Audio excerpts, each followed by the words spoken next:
Hello বন্ধুরা, কেমন আছো তোমরা সবাই? আশা করি সবাই ভালো আছো। আর আমরাও সবাই অনেক অনেক অনেক ভালো আছি। কুম্ভ মেলাতে বেরিয়ে যে এত মজা হবে সেটা আমরা কেউ কখনো ভাবতেই পারিনি।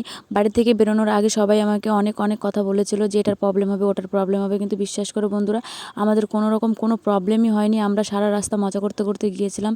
না দিনে কেউ ঘুমাচ্ছে, না রাত্রে কেউ ঘুমাচ্ছে, ঘুম ছিলই না কারোর চোখে, শুধু মজা আর মজা।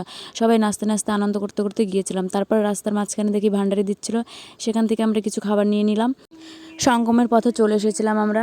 আর রাস্তায় কোনো রকম জ্যাম ছিল না, কিচ্ছু ছিল না। তারপর আমরা প্রয়াগরাজ পৌঁছে গিয়ে এখানে বাসটা পার্কিং করে এখান থেকে আমরা আবার টোটো করে যাব সোজা মেলার দিকে।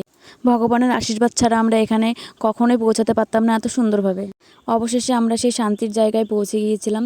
তো আমাদের আস্তে আস্তে সন্ধ্যা লেগে গিয়েছিল, সন্ধ্যার সময় আমরা চলে এসেছি। আর এখানে আসতে পেরে আমি অনেক অনেক খুশি। আর পিছনে ছিল আমার বাবা মা, দেখো বাবা মাও অনেক খুশি, দেখলেই তোমরা বুঝতে পারবে। তো বাবা মার সঙ্গে সঙ্গে আমি অনেক অনেক খুশি যে এখানে আমি আসতে পেরেছি। আজকে সারা রাতটা আমরা এখানে থাকবো। আর আশেপাশে যতটুকু পারি ততটুকু মেলাটা ঘুরে ঘুরে দেখবো। কালকে সকাল ভোরবেলা স্নান করে এখান থেকে বেরোবো। তো আজকের মতো টাটা।